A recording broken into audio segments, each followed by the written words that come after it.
Alrighty. I think that's got it.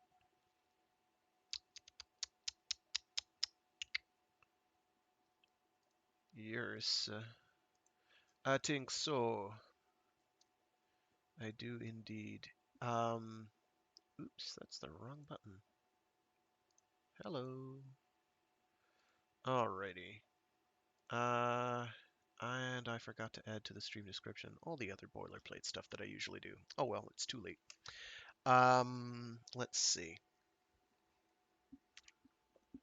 Previously on Brigands of the Moon, uh, Greg and Anita Prince, Greg Haljan and Anita Prince made their treacherous way up Archimedes to signal the incoming Martian bandit ship, which is coming to raid the the secret Grantline radium ore mining operation on the moon, our moon, Earth's moon. Um, they have encountered the pirates, been interrogated by the lead pirate, someone named Potan. Um, Definitely can't be confused for Putin. And basically, their plan is to act like they are the pirates at this point.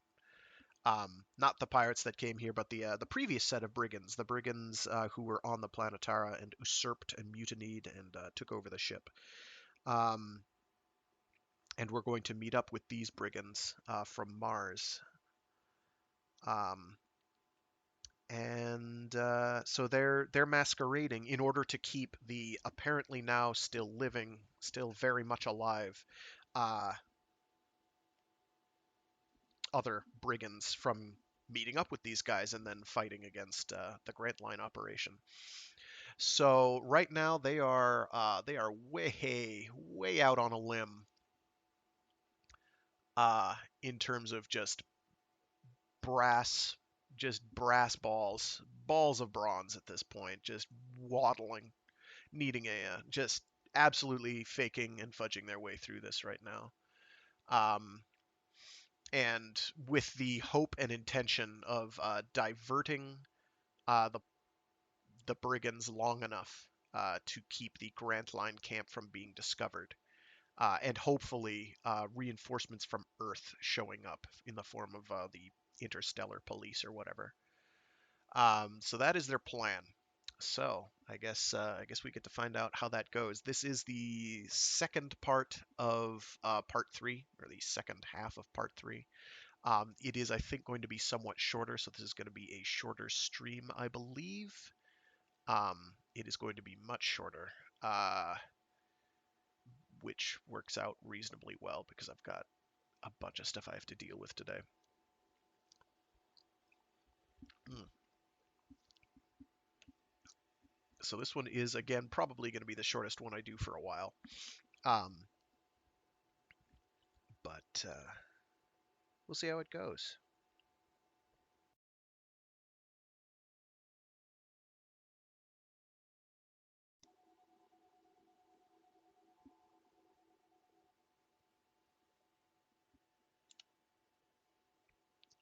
Chapter 30: Desperate Plans. The deck glowed lurid in the queer blue-greenish glare of the Martian electrofuse lights. It was in a bustle of ordered activity. Some 20 of the crew were scattered about, working in little groups. Apparatus was being brought up from below to be assembled. There was a pile of Arent's suits and helmets, of Martian pattern, but still very similar to those with which Grantline's expedition was equipped. There were giant projectors of several kinds, some familiar to me, others of a fashion I had never seen before. It seemed there were 6 or 8 of them, still dismantled, with a litter of their attendant batteries and coils and tube amplifiers. They were to be mounted here, on the deck, I surmised. I saw in the dome side 1 or 2 of them already rolled into position at the necessary pressure ports. Anita and I stood outside Potan's cubby, gazing around us curiously. The men looked at us, but none of them spoke. "Let's watch from here a moment," I whispered. She nodded, standing with her hand on my arm. I felt that we were very small here in the midst of these 7-foot Martian men. I was all in white, the costume used in the warm interior of the Grantline camp. Bare-headed, white silk Planetara uniform jacket, broad belt, and tight-laced trousers. Anita was a slim black figure beside me, somber as Hamlet, with her pale, boyish face and wavy black hair. The gravity being maintained here on the ship we had found to be stronger than that of the moon, rather more like Mars. There are the heat rays, Greg.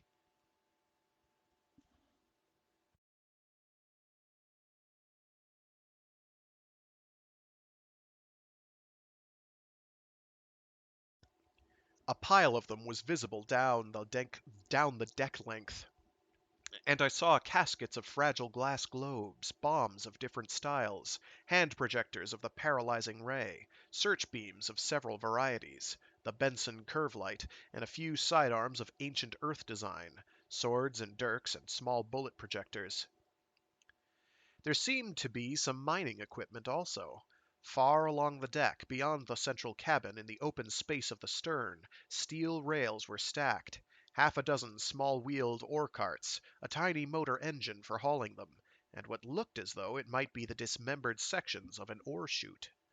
The whole deck was presently strewn with this mass of equipment. Potan moved about, directing the different groups of workers. The news had spread that we knew the location of the treasure. The brigands were jubilant. In a few hours the ship's armaments would be ready, and it would advance to attack Grantline.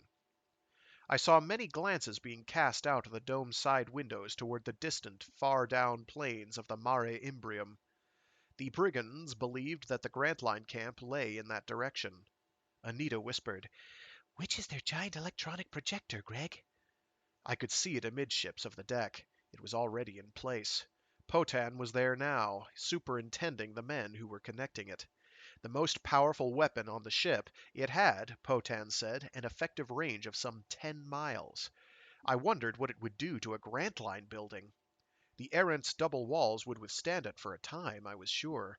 But it would blast an Errant's fabric suit, no doubt of that.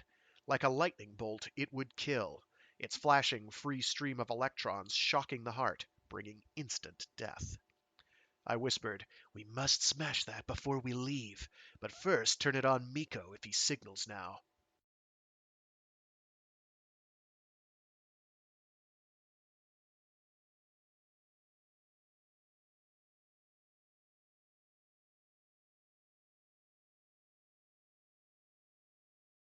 I was tensely watchful for that signal. The electronic projector obviously was not yet ready, but when it was connected, I must be near it, to persuade its duty man to fire it on Miko. With this done, we would have more time to plan our other tasks. I did not think Potan would be ready for his attack before another time of sleep here in the ship's routine. Things would be quieter then. I would watch my chance, and send a signal to Earth, and then we would escape. With my thoughts roving, we had been standing quietly at the cubby door oval for perhaps 15 minutes. My hand in my side pouch clutched the little bullet projector. The brigands had taken it from me and given it to Potan. He had placed it on the settle with my errant suit, and when we gained his confidence he had forgotten it and left it there. I had it now, and the feel of its cool, sleek handle gave me a measure of comfort. Things could go wrong easily, but if they did, I was determined to sell my life as dearly as possible. And a vague thought was in my mind. I must not use the last bullet. That would be for Anita. I shook myself free from such sinister fancy. That electronic projector is remote controlled. Look, Anita, that's the signal room over us. The giant projector will be aimed and fired from up there. It seemed so. A 30-foot skeleton tower stood on the deck near us, with a spiral ladder leading up to a small square steel with a spiral ladder leading up to a small square steel cubby at the top.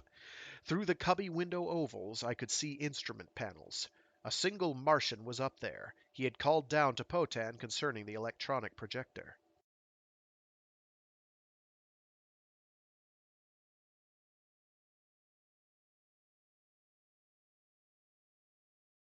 The roof of this little tower room was close under the dome, a space of no more than 4 feet. A pressure lock exit in the dome was up there, with a few steps leading up to it from the roof of the tower signal room. We could escape that way, perhaps. In the event of dire necessity, it might be possible, but only as a desperate resort, for it would put us on the top of the glassite dome, with a sheer 100 feet or more down its sleek, bulging exterior side, and down the outside bulge of the ship's hull to the rocks below. There might be a spider ladder outside leading downward, but I saw no evidence of it. If Anita and I were forced to escape that way, I wondered how we could manage a 100-foot jump to the rocks and land safely. Even with the slight gravity of the moon, it would be a dangerous fall. "You are Greg Haljan?" I started as one of the brigands coming up behind us addressed me. "Yes." "Commander Potan tells me you are chief navigator of the Planetara?"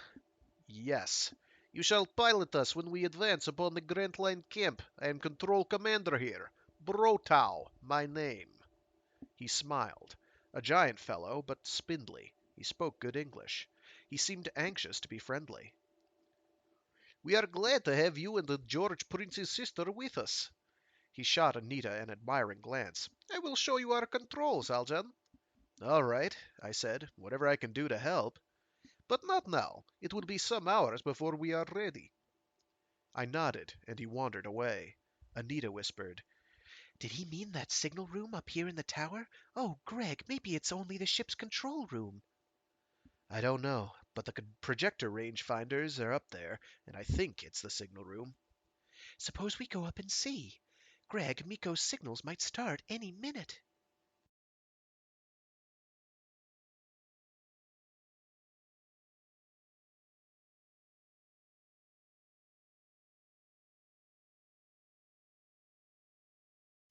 And the electronic projector now seemed about ready. It was time for me to act. But a reluctant instinct was upon me. Our errant suits were here close behind us in Potan's cubby. I hated to leave them. If anything happened and we had to make a sudden dash, there would be no time to garb ourselves in the suits. To adjust the helmets was bad enough. I whispered swiftly, We must get into our suits. Find some pretext. I drew her back through the cubby doorway where we would be more secluded. Anita, listen.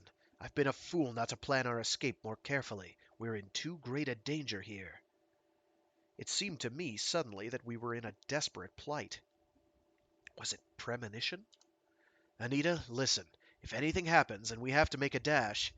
Up through the dome lock, Greg? It's a manual control. You can see the levers. Yes, it's a manual. But up there, how would we get down? She was far calmer than I. There may be an outside ladder, Greg. I don't think so. I haven't seen it. Then we can get out the way they brought us in. The hull port. It's a manual, too. Yes, I think I can find our way down through the hull corridors. I mean, for a quick run. If we have to run, you stay close behind me. I've this bullet projector, and evidently there aren't many men in the lower corridors. There are guards outside on the locks. We had seen them through the dome windows, but there were not many, only 2 or 3. A surprise rush at them would turn the trick.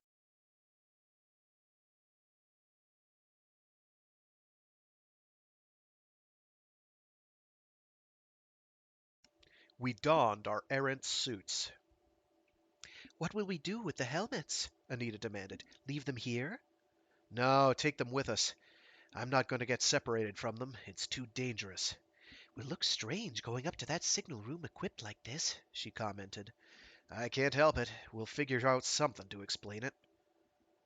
She stood before me, a queer-looking little figure in the now deflated, bagging suit with her slim neck and head protruding above the metal circle of its collar. Carry your helmet, Anita. I'll take mine. We could adjust the helmets and start the Erentz motors all within a few seconds. I'm ready, Greg. Come on, then. Let me go first. I had the bullet projector in an outer pouch of the suit where I could instantly reach it. This was more rational. We had a fighting chance now. The fear which had swept me so suddenly began to recede. I was calm. "We'll climb the tower to the signal room," I whispered. "Do it boldly." We stepped from the cubby. Potan was not in sight. He He was on the further deck beyond the central cabin structure, perhaps, or had gone below. On the deck, we were immediately accosted. This was different. Our appearance in the errant suits. "Where are you going?" This fellow spoke in Martian. I answered in English. "Up there."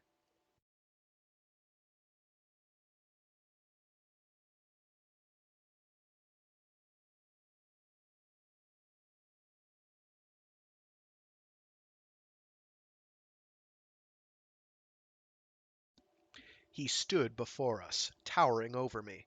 I saw a group of nearby workers stop to regard us. In a moment we would be causing a commotion, and it was the last thing I desired. I said in Martian, "Commander Potan told me, what I wish I can do. From the dome we look around. See where is the Grantline camp. I am pilot of this ship to go there." The man who had called himself Brotow passed near us. I appealed to him. We put on our suits. I thought we might go up to on the dome for a minute and look around. If I'm to pilot the ship. He hesitated, his glance sweeping the deck as though to ask Potan. Someone said in Martian, "The commander is down in the stern storeroom." It decided Brotow. He waved away the Martian who had stopped me. "Let me alone." Anita and I gave him our most friendly smiles. "Thanks." He bowed to Anita with a sweeping gesture. "I will show you over the control room presently." His gaze went to the peak of the bow. The little hooded cubby there was the control room. Satisfaction swept me. Then this, above us in the tower, must surely be the signal room. Would Brotow follow us up? I hoped not. I wanted to be alone with the duty man up there, giving me a chance to get at the projector controls if Miko's signal should come.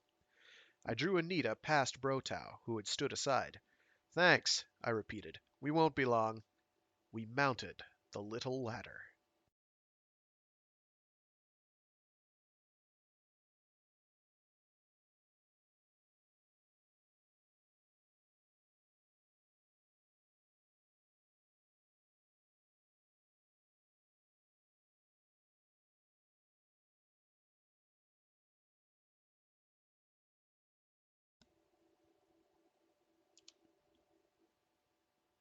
Chapter 31.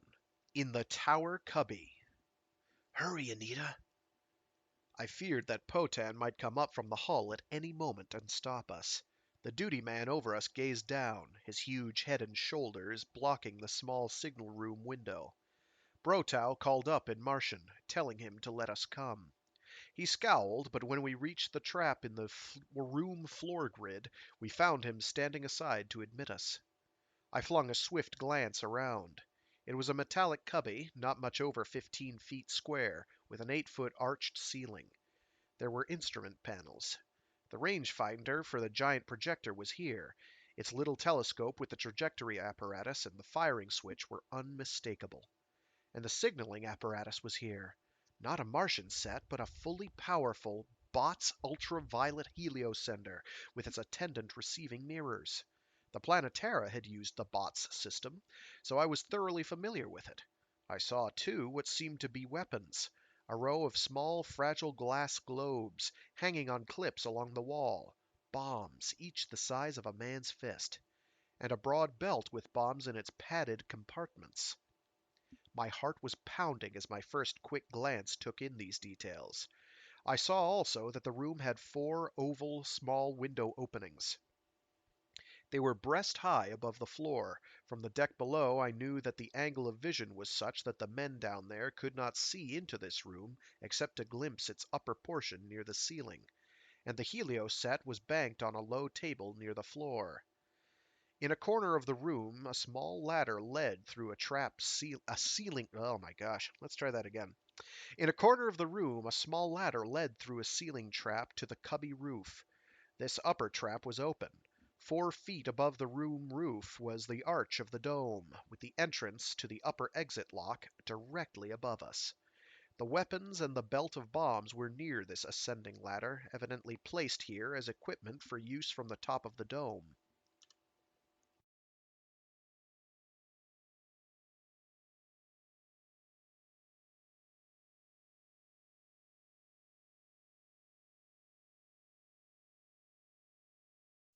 I turned to the solitary duty man. I must gain his confidence at once. Anita had laid her helmet aside. She spoke first. We were with we were with Set Miko, she said smilingly, in the wreck of the Planetara. You heard of it? We know where the treasure is. This duty man was a full 7 feet tall, and the most heavy-set Martian I had ever seen. A tremendous, beetling-browed, scowling fellow. He stood with his hands on his hips, his leather-garbed legs spread wide, and as I fronted him I felt like a child. He was silent, glaring down at me as I drew his attention from Anita. "You speak English? We're not skilled with Martian." I wondered if at the next time of sleep this fellow would be on duty here. I hoped not. It would not be easy to trick him and find an opportunity to flash a signal. But that task was some hours away as yet. I would worry about it when the time came. Just now I was concerned with Miko and his little band, who at any moment might arrive in sight.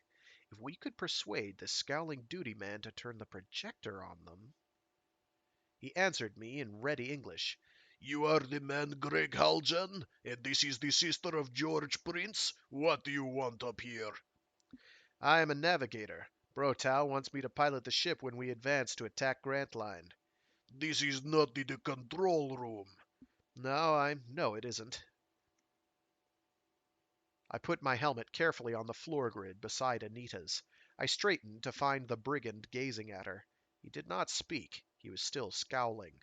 But in the dim blue glow of the cubby, I caught the look in his eyes.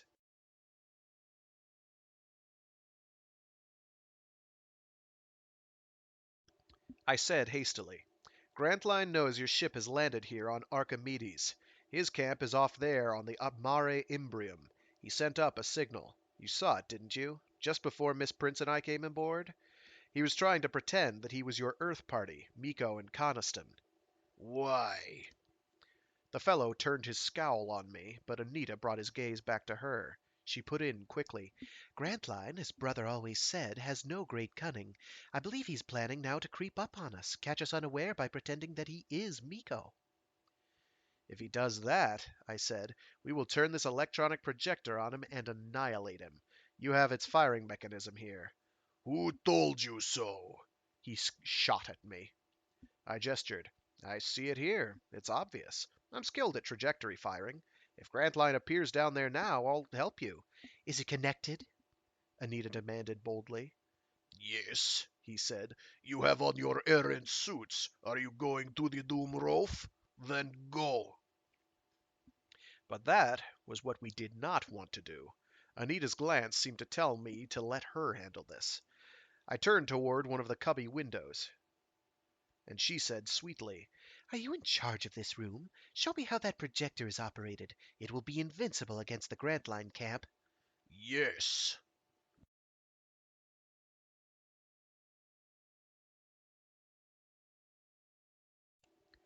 I had my back to them for a moment. Through the breast-high oval I could see down across the deck space and out through the side dome windows, and my heart suddenly leaped into my throat.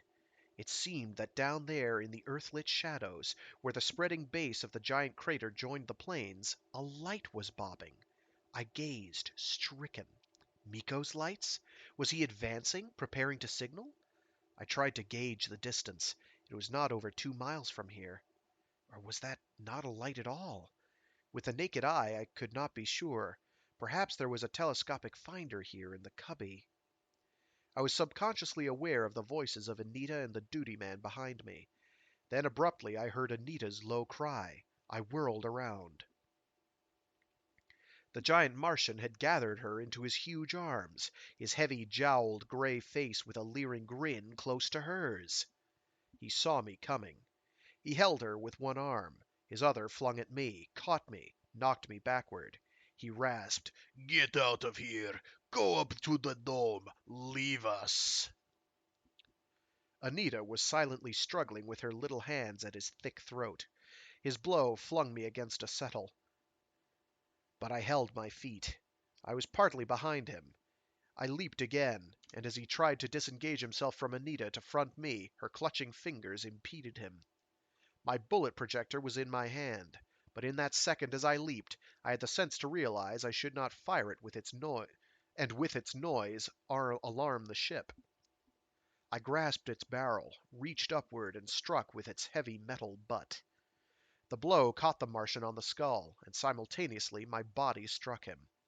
We went down together, falling partly upon Anita. But the giant had not cried out, and as I gripped him now, I felt his body limp. I lay, panting. Anita squirmed silently from under us. Blood from the giant's head was welling out, hot and sticky against my face as I lay sprawled on him.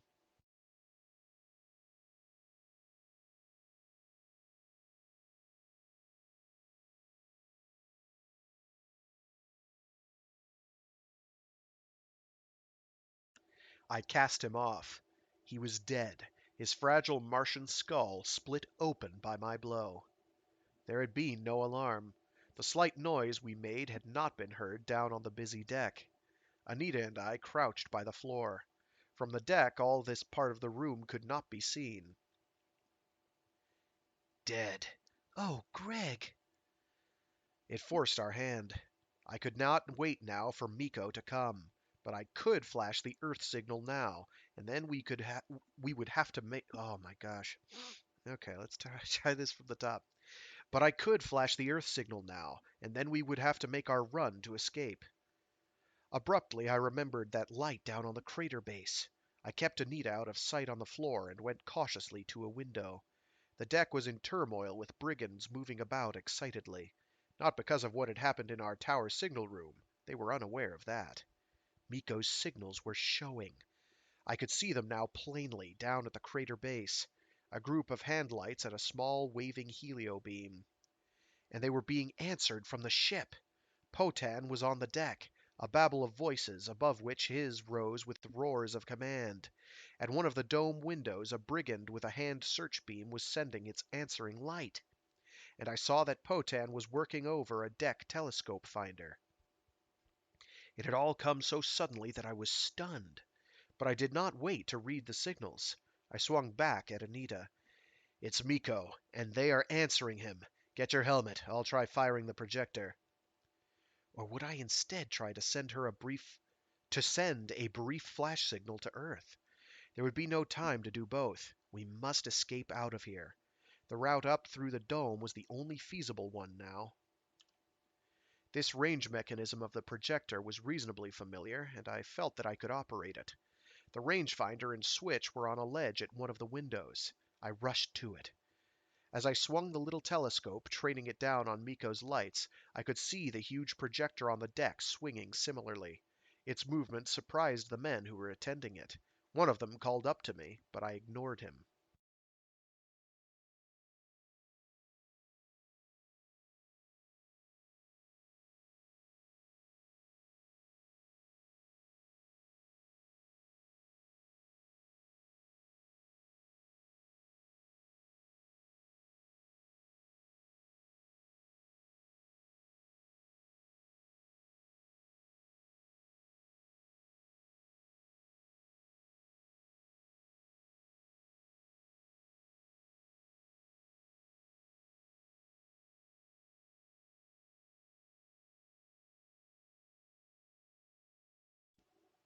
Then Potan looked up and saw me. He shouted in Martian at the duty man, whom he doubtless thought was behind me. Be ready. "We may fire on them, whoever they are. I give you the word." The signals were proceeding. It had only been a moment. I caught something like, "Haljan is imposter." I was aiming the projector. I was aware of Anita at my elbow. I pushed her back. "Put on your helmet." I had the range. I flung the firing switch. At the deck window, the giant projector spat its deadly electronic stream. The men down there leaped away from it with surprise. I heard Potan's voice, his shout of protest and anger. But down in the earth glow at the crater base, Miko's lights had not vanished. I had missed. An error in the range? Abruptly, I knew it was not that. Miko's lights were still there, his signals still coming. and I remarked now a faint distortion about them, the glow of his little group of handlights faintly distorted and vaguely shot with a greenish cast. Benson curve lights! I realized it. My thoughts whirled in the few seconds while I stood there at the tower window. Miko had feared he might summarily be fired upon. He had gone back to his camp, equipped all his lights with the Benson curve. He was somewhere at the crater base now, but not where I thought I saw him. The Benson curve light changed the path of the light rays traveling from him to me. I could not even approximate his true position. Anita was plucking at me. "Greg, come." "I can't hit him," I gasped. Should I try the flash signal to Earth? Did we dare linger here? I stood another few seconds fascinated at the window. I saw Potan down in the confusion of the deck, training a telescope. He had shouted up violently at his duty man here not to fire again. And now he suddenly let out a roar. "I can see them! It's Miko! By the Almighty, his giant stature! Brotal, look! That's not an Earthman!" He flung aside his little telescope finder. "Disconnect that projector. It's Miko down there. This Haljan is a trickster. Where is he? Braille? Braille, you accursed fool! Are Haljan and the girl up there with you?" But the duty man lay weltering in his blood at our feet. I had dropped back from the window. Anita and I crouched for an instant in confusion, fumbling with our helmets. The ship rang with the alarm, and amid the turmoil we could hear the shouts of the infuriated brigands swarming up the tower ladder after us.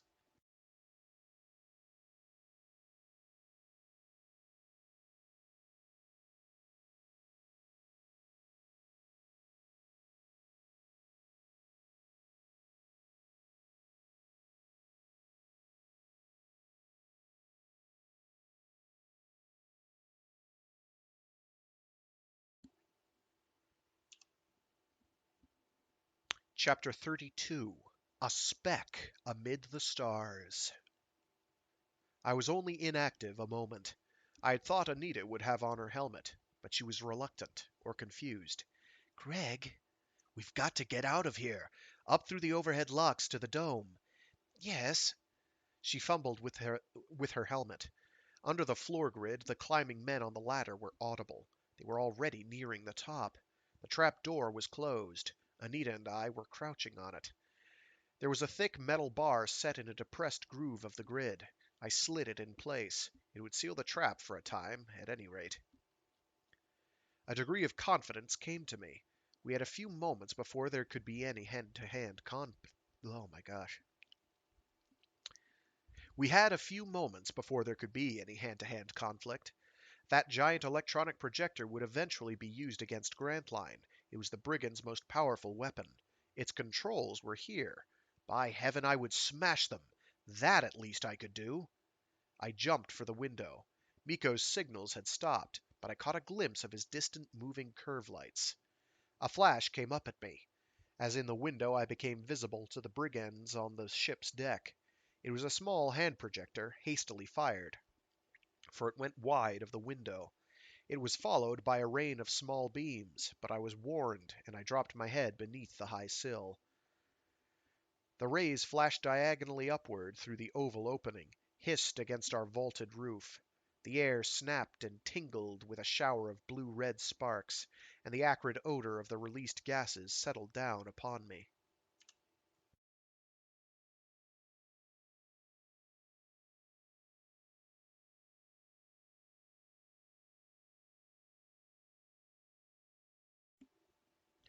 The trajectory controls of the projector were beside me. I seized them, ripped and tore at them. There was a roar down on the deck. The projector had exploded. A man's agonized scream split the confusion of sounds. It silenced the brigands on the deck. Under our floor grid, those on the ladder had been pounding at the trap door. They stopped, evidently to see what had happened. The bombardment of our windows ceased momentarily. I cautiously peered out the window again. In the wreck of the projector, 3 men were lying. One of them was screaming horribly. The dome side was damaged. Potan and the other men were frantically investigating to see if the ship's air were hissing out. A triumph swept me. They had not found me so meek and inoffensive as they might have thought. Anita clutched at me. She still had not donned her helmet. "Put it on!" But Greg, put it on. I don't want to put it on until you put yours on. "I've smashed the projector. We've stopped them coming up for a while." But they were still on the ladder under our floor. They heard our voices. They began thumping again, then pounding. They seemed now to have some heavy implement. They rammed with it against the trap. But the floor seemed holding. The square of metal grid trembled, yielded a little, but it was good for a few minutes longer. I called down, "The first one who comes through will be shot." My words mingled with their oaths. There was a moment's pause, then the ramming went on. The dying man on the deck was still screaming.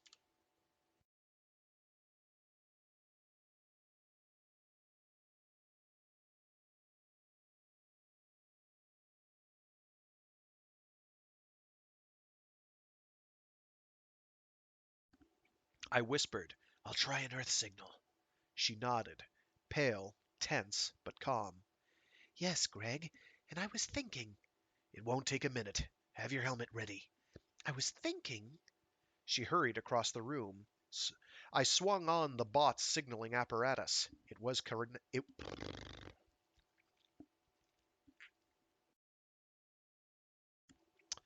She hurried across the room. I swung on the bot's signaling apparatus. It was connected. Within a moment I had it humming. The fluorescent tubes lighted with their lurid glare. They painted purple the body of the giant duty man who lay sprawled at my feet. I drew on all the ship's power. The tube lights in the room quivered and went dim. I would have to hurry. Potan could shut this off from the main hull control room. I could see, through the room's upper trap, the primary sending mirror mounted in the peak of the dome. It was quivering, radiant with its light energy. I sent the flash. The flattened, past full Earth was up there. I knew that the western hemisphere faced the moon at this hour. I flashed in English with the open universal Earth code. "Help! Grantline!" And again. "Send help! Archimedes region near Apennines. Attacked by brigands. Send help at once. Grantline!" If only it would be received! I flung off the current. Anita stood watching me intently. Greg, look. She had taken some of the glass globe bombs which lay by the foot of the ascending ladder. She held some of them now. Greg, I threw some.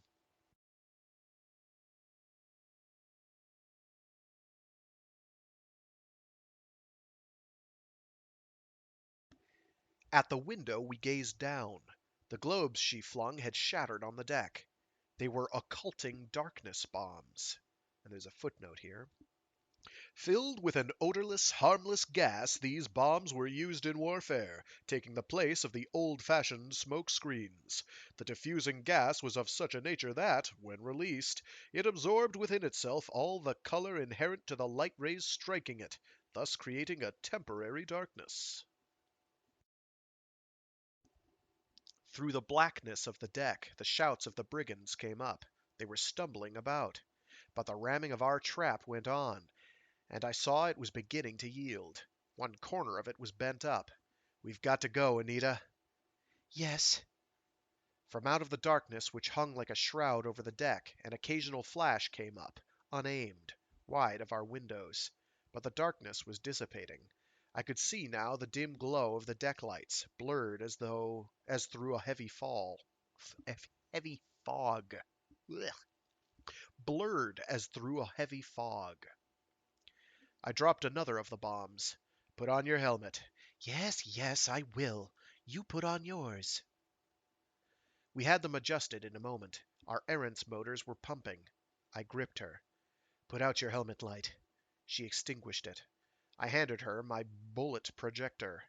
"Hold it a moment. I'm going to take that belt of bombs." The trapdoor was all but broken under the ramming blows of the men on the ladder. I leaped over the body of the duty man, seized the belt of bombs, and strapped it about my waist. Anita stood with me. "Give me the projector." She handed it to me. The trap door burst upward. A man's head and shoulders appeared. I fired a bullet into him, the little leaden pellets singing down through the yellow powder flash that spat from the projector's muzzle.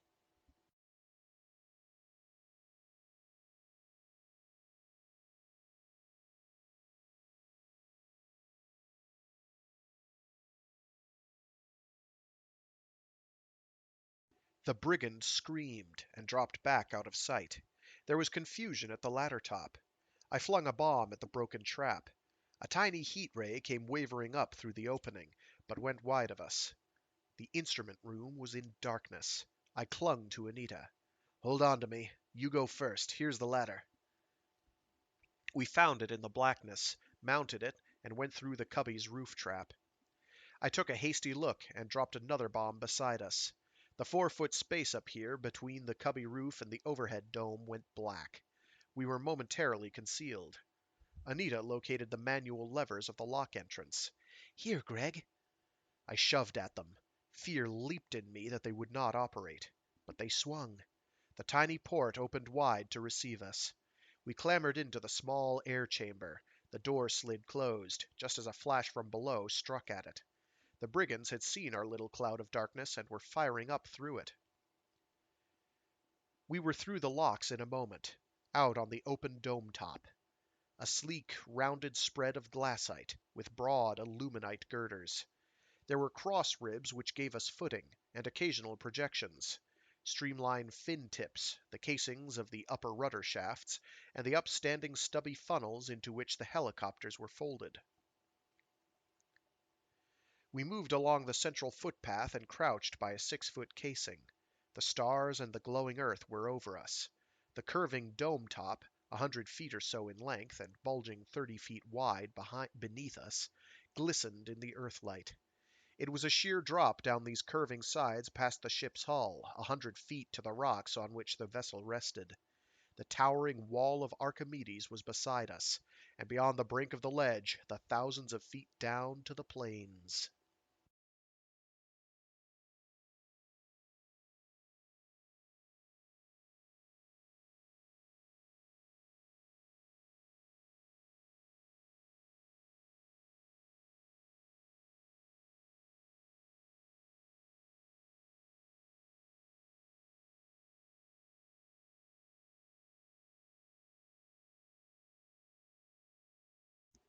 I saw the lights of Miko's band down there.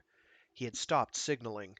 His little lights were spread out, bobbing as he and his men advanced up the crater's foothills, coming to join their ship. I had an instant's glimpse. Anita and I could not stay here. The brigands would follow us up in a moment. I saw no exterior ladder. We would have to take our chances and jump. There were brigands down there on the rocks. I saw 3 or 4 skulking, helmeted figures, and they saw us. A bullet whizzed by us, and then came the flash of a hand ray. I touched Anita. "Can you make the leap?" "Anita, dear." Again it seemed that this must be farewell. "Greg, dear one. Oh, we've got to do it." Those waiting figures would pounce on us. "Anita, lie here a moment." I jumped up and ran 20 feet toward the bow, then back, toward the stern, flinging down the last of my bombs. The darkness was like a cloud down there, enveloping the outer brigands. But up here we were above it, etched by the starlight and earth glow. I came back to Anita. "We'll have to chance it now." "Greg." "Goodbye, dear. I'll jump first, down this side. You follow." To leap into that black patch with the rocks under it. "Greg." She was trying to tell me to look overhead. She gestured. "Greg, see?" I saw it out over the plains, a little speck amid the stars. A moving speck coming toward us. "Greg, what is it?"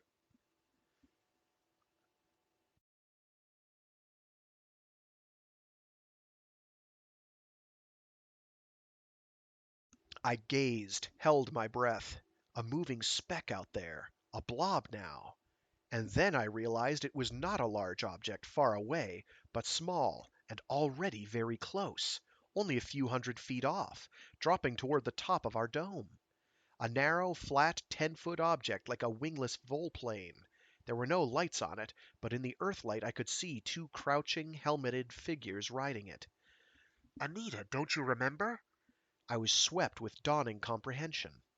Back in the Grantline camp, Snap and I had discussed how to use the Planetara's gravity plates. We had gone to the wreck and secured them, had rigged this little volplane flyer.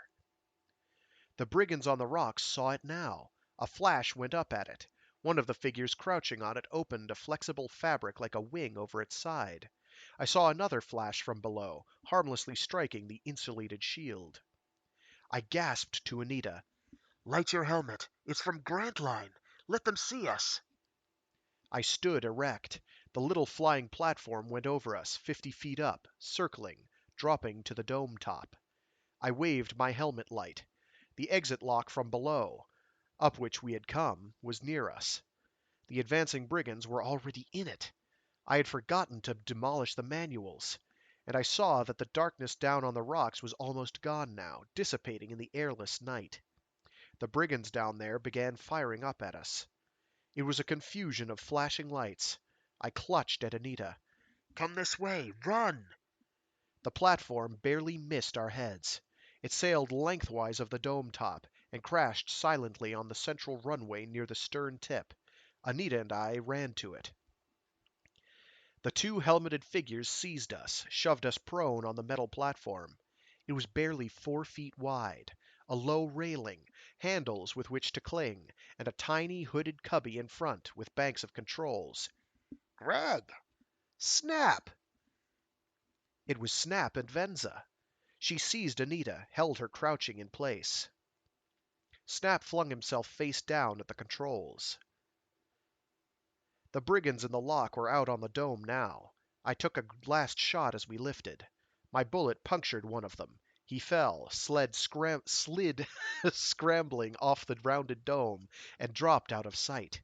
Light rays and silent flashes seemed to envelop us. Venza held the side shields higher. We tilted, swayed crazily, and then steadied. The ship's dome dropped away beneath us. The rocks of the open ledge were under us. Then the abyss, with the moving, climbing specks of Miko's lights far down.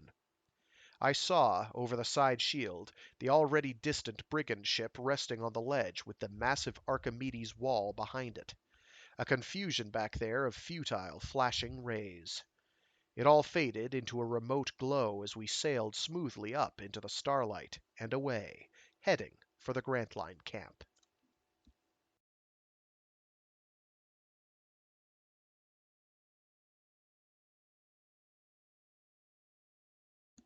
I had actually forgotten the allusions to that special plan between Snap and Greg. I had forgotten about that. So that apparently was their plan, was build basically a little,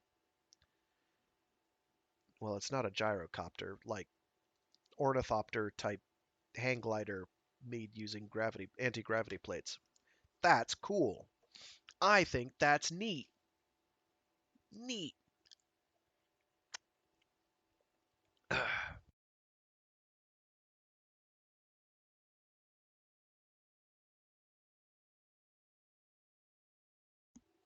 Chapter 33, Besieged.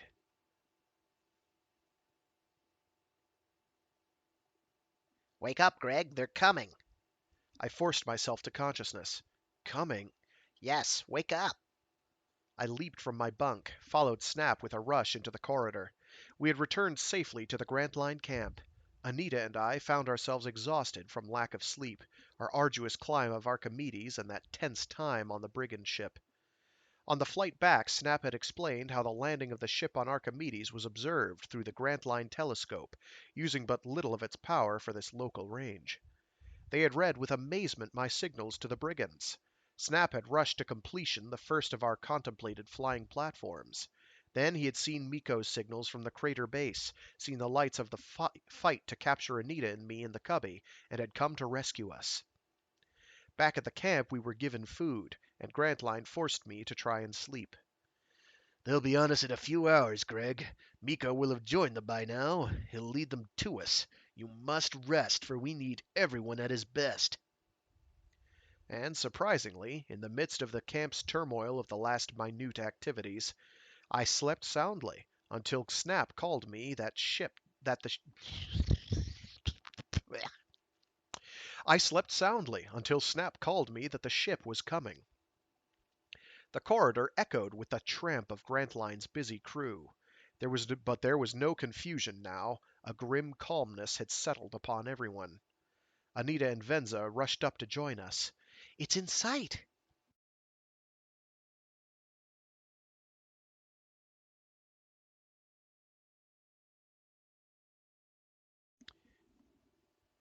There was no need of going to the instrument room. From the windows fronting the brink of the cliff, the brigand ship was plainly visible. It came sailing from Archimedes, a dark shape blurring the stars. All its lights were extinguished, save a single white search beam in the bow peak, slanting diagonally down. The beam presently caught our little group of buildings. Its glare shone in the windows as it clung for a moment. I could envisage the triumphant curiosity of Potan and his fellows up there, gazing along the beam. Then it swung away. The ship was at an altitude of no more than 3,000 feet when I first saw it, coming upon a level keel. Would it circle over us, firing at us? Or sail past after inspecting us? Or land, perhaps, boldly crowded upon our little ledge? We were ready as we could be with our meager equipment. The camp was in a state of siege. The cliff lights were extinguished. The interior lights were dim, save in the workshops of the main building, where the final assembling of Snap's other flying platforms and their insulated protective shields was still in progress. We had dimmed the lights to conserve our power, and to enable the Erentz motors to run at full capacity. Our buildings would have to withstand the brigand rays which soon would be upon us. Outside, on our dim, earth-lit cliff, the tiny lights showed where our few guards were lurking. As I stood at the window watching the oncoming ship, Grantline's voice sounded. "Call in those men. Ring the call lights, Frank." The siren buzzed over the camp's interior. The warning call lights on the roof brought in the other guards.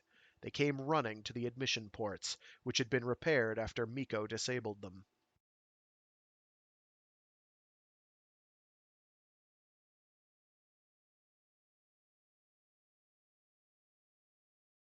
The guards came in.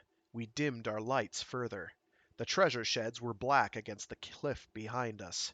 No need for guards there. The bulk of the ore was such that we reasoned the brigands would not attempt to move it until our buildings were captured. But if they should try it, we were prepared to sally out with our hand weapons and defend it. In the dim lights we crouched.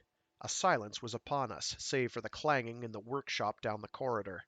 Most of us wore our Erentz suits, with helmets ready, although I am sure there was not a man of us who prayed he might not have to go out.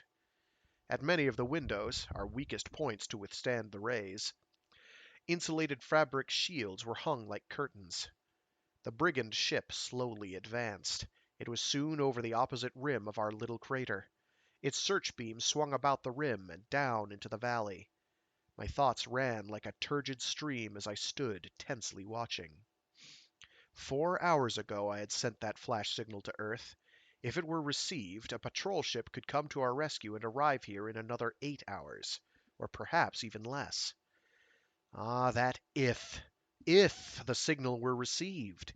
If the patrol ship were immediately available! If it started at once! 8 hours at the very least. I tried to assure myself that we could hold out that long. The brigand ship crossed the opposite crater rim. It dropped lower. It seemed poised over the crater valley, almost at our own level and less than 2 miles from us. Its search beam vanished. For a moment it hung, a sleek, cylindrical silver shape, gleaming in the earthlight. Snap looked at me and murmured, "It's descending." It slowly settled, cautiously picked its landing place amid the crags and pits of the tumbled, scarred valley floor. It came to rest, a vague silver menacing shape, lurking in the lower shadows, close at the foot of the inner opposite crater wall. A few moments of tense waiting passed. Soon, tiny lights were moving down there, some out on the rocks near the ship, others up under its deck dome. A stab of searchlights shot across the valley, swung along our ledge, and clung with its glaring 10-foot circle to the front of our main building. Then a ray flashed. The assault had begun. To be concluded.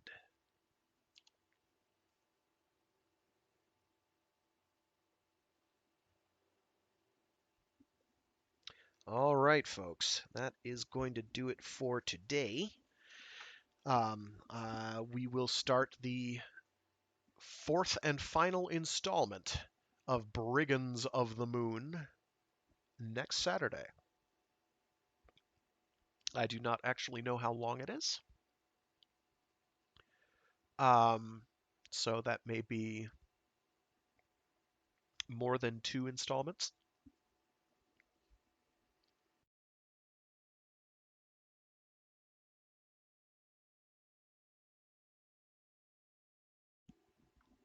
But we'll see.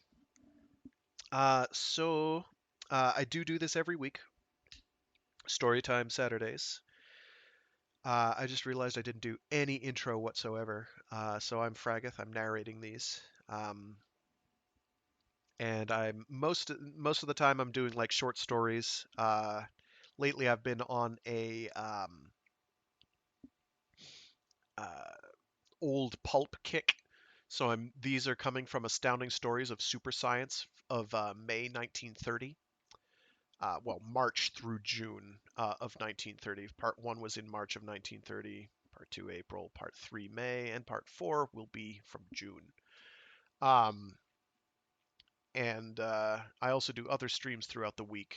A Mecha Monday stream where I do something giant robot related or mecha adjacent. Storytime Saturdays stream is this one, and then a Warframe Wednesdays stream where I do something Warframey for a while on Mondays, Wednesdays, and Saturdays, respectively. Usually they're at about noon Eastern Standard Time, sometimes a few minutes late, sometimes a few minutes early, whatever. So yeah, hope people enjoyed these. Any and all feedback is always greatly appreciated. Um, Thanks for tuning in. I will try and get these posted on my YouTube, which I realize I did not post a link for on this one, but on any of my previous, you should be able to find the link there. And yeah, that's about it. Thanks for tuning in. Have a great week. Stay safe and enjoy your life. Life's too short not to enjoy it. All right, folks. Have a good one. Thanks again.